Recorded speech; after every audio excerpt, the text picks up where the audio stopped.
ఇవాళ తెలంగాణ రాష్ట్రాన్ని సాధించింది అధ్యక్ష మళ్ళీ ఒక్కసారి, ఎందుకంటే ఒకటిగా బయలుదేరి ముచ్చట గురించి మాట్లాడినప్పుడు మాత్రం తెలంగాణ బిడ్డను తెలంగాణ పార్లమెంటులో తెలంగాణ సాధన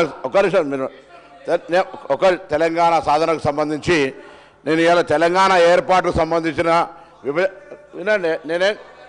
నేను విభజన హామీలకు సంబంధించి అమలు పట్ల గత 10 సంవత్సరాలుగా ఈ ప్రభుత్వం ఏం చేసిందో చెప్పాల్సిన అవసరం ఉంది అధ్యక్ష.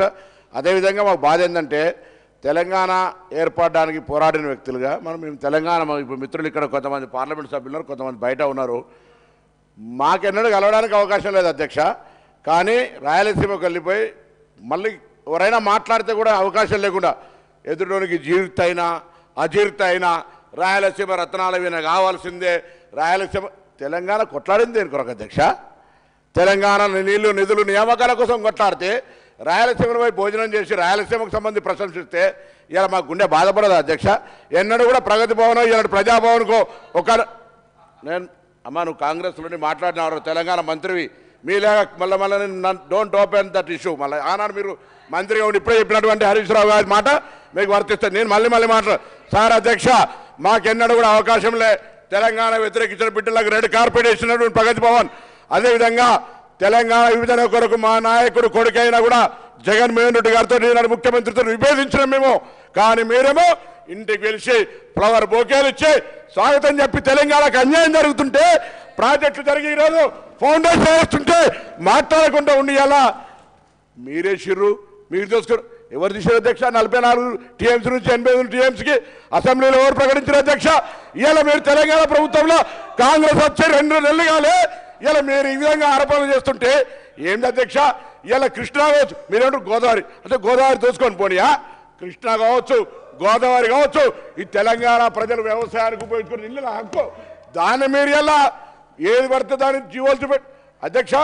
నీళ్ళకు సంబంధించి అనేకమైనటువంటి అంశాలు ఉన్నాయి. ఇలా మీరు ఆనాడు మాట్లాడినట్టుగా జలాశయాలు ఎప్పుడు సదాశయాలే, అది బీఆర్ఎస్ పాలనలో పాలిచ్చే ఆవులుగా మారిపోయి ఎప్పుడో కావాలంటే అప్పుడు డబ్బులు తీసుకునే మాట. నేనల్లే నరేంద్ర మోడీ గారు ఇది ఏటీఎంలుగా మారిపోయిన ప్రాజెక్టులు ఉన్నాడు అధ్యక్ష. ఇవాళ ఇటువంటి వాళ్ళు ఇలా మా గురించి మాట్లాడితే ఎట్లా? ఈ ఉద్దేశమే మారిపోయింది.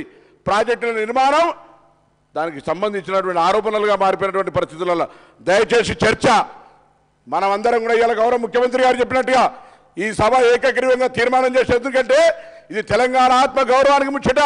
తెలంగాణ హక్కుల కోసం అవసరమైతే అందరం ఢిల్లీ పోయి కొట్లాడుకుందాం, రాజకీయంగా మళ్ళీ ఎన్నికలు కొట్లాడుకుందాం. కానీ మన తెలంగాణకు సంబంధించి ఈ తీర్మానాన్ని ఏకగ్రీవ తీర్మానం చేసి మనందరం కలిసి తెలంగాణ ప్రజల రైతుల హక్కుల కోసం తెలంగాణ నీళ్ళ కోసం కొట్లాడదామనేటువంటి మాటలు సభాధ్యక్షుడిగా ఒక రూలింగ్ ఇచ్చి ఈ తీర్మానాన్ని పట్టుకొని ఢిల్లీ గద్దెలలో కూర్చుందాం.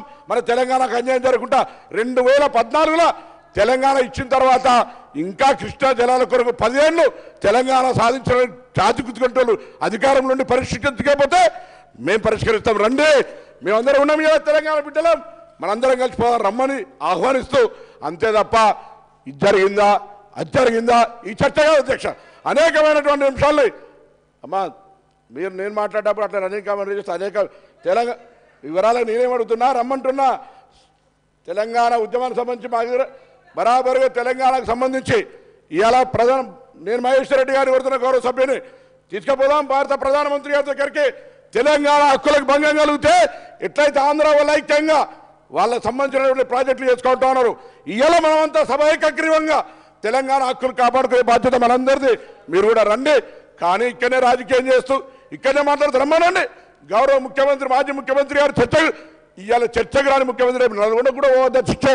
ఇలా చర్చ జరగాలి కదా, జరుగుతున్న పరిణామాలు చెప్పాలి కదా. అవి చెప్పకుండా రేపు రాజకీయం కొరకు మాత్రం పోతే తప్పు కాదా? కాబట్టి దయచేసి అది కృష్ణా వాటర్ కావచ్చు, అది మా ప్రాంతానికి పర్యావరణమైనటువంటి గోదావరి కావచ్చు, ఏదైనా తెలంగాణ హక్కు తెలంగాణ హక్కే. ఆ తెలంగాణ హక్కును కాపాడడానికి శాసనసభాపతిగా శాసనసభ్యులందరినీ ఆదేశించి ఈ రైతుల యొక్క హక్కును కాపాడే ప్రయత్నం చేయమని మీ ద్వారా మిమ్మల్ని కోరుకుంటా ఉన్నాను. హరీష్ రావు గారు కన్క్లూడ్ చేయండి, ఒక్క నిమిషంలో కన్క్లూడ్ చేయండి ప్లీజ్. ఎట్లా స్పీకర్ సార్, ఇప్పుడు కనీసము అర డజన్ మంది మంత్రులు లేస్తే మేము తెలంగాణ విషయం వచ్చింది సార్, ఒక నిమిషం ప్లీజ్. హరీష్ రావు గారు సార్ తెలంగాణ మలిదశ ఉద్యమం ఎప్పుడు స్టార్ట్ అయింది అధ్యక్ష? మీ స్థానంలో